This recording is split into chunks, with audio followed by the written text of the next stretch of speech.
Bonjour et bienvenue à tous dans ce second podcast qui s'intitule Le poids des chaînes. On entend souvent cette question lancée avec une telle facilité déconcertante par ceux qui regardent de l'extérieur. Pourquoi elle reste? Pourquoi elle ne part pas? C'est si facile d'avoir les mots à la bouche quand on n'est pas dans la vie de l'autre. On voit juste les conséquences ou le résultat, mais jamais le mécanisme. La réalité, c'est que les chaînes ne sont pas que dans la tête.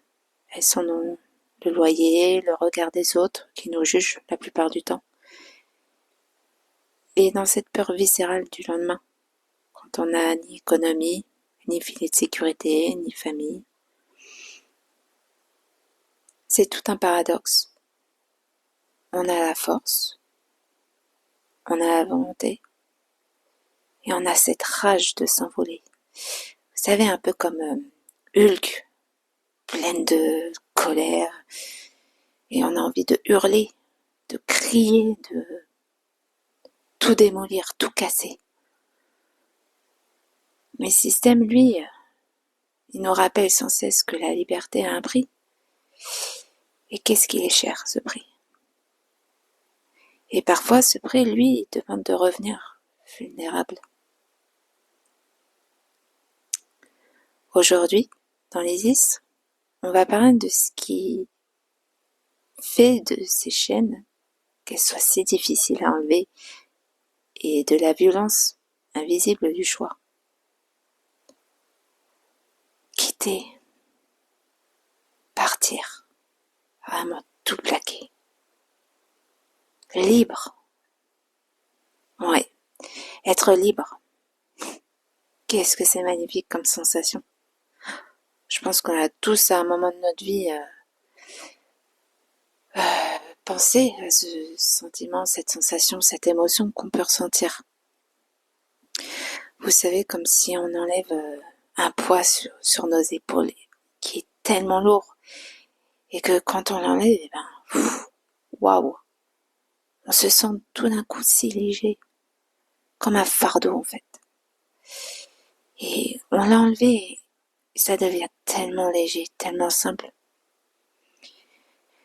Et on prend un instant pour respirer et on profite de ces quelques secondes hors du temps, comme suspendues. Combien de fois j'en ai rêvé? Combien de fois j'y ai pensé? Mais le souci, c'est que mon regard sur la société, lui, est totalement différent de ce que vous pouvez penser, la majorité même pense. Moi, je commence à détester cette société. Je commence pas en fait. Je la déteste.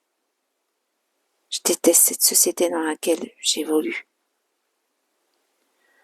Et je ne cherche pas à me libérer pour me remettre dans le même schéma que les autres. Non. Pour moi, le métro, boulot, dodo, ah non. Non, merci. Je n'ai pas envie d'être de nouveau une esclave. Je ne veux pas me libérer pour redevenir un rouage. Il ne s'agit pas d'être hors système. Il s'agit simplement de se choisir en priorité. Je veux vivre comme j'en ressens le désir. Moi, avant la société. Choisir son désir avant le confort de la routine. C'est là que je commence la vraie vie. Même si ça bouscule tout autour. C'est court, ce temps suspendu dans un vide qui fait peur.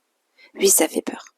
Et c'est ce sentiment-là qui est au fond de nous, qui nous paralyse, avant même d'avoir essayé. On est des mignons, n'est-ce pas, avec cette question en tête. Qu'est-ce que je vais faire? Qu'est-ce que je fais? Pourquoi je reste?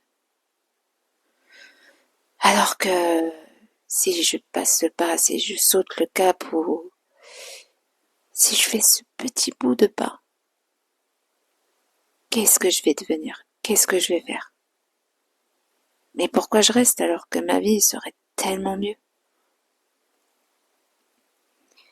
Prendre son courage et sa volonté demande une force immense que le monde ne réalise même pas.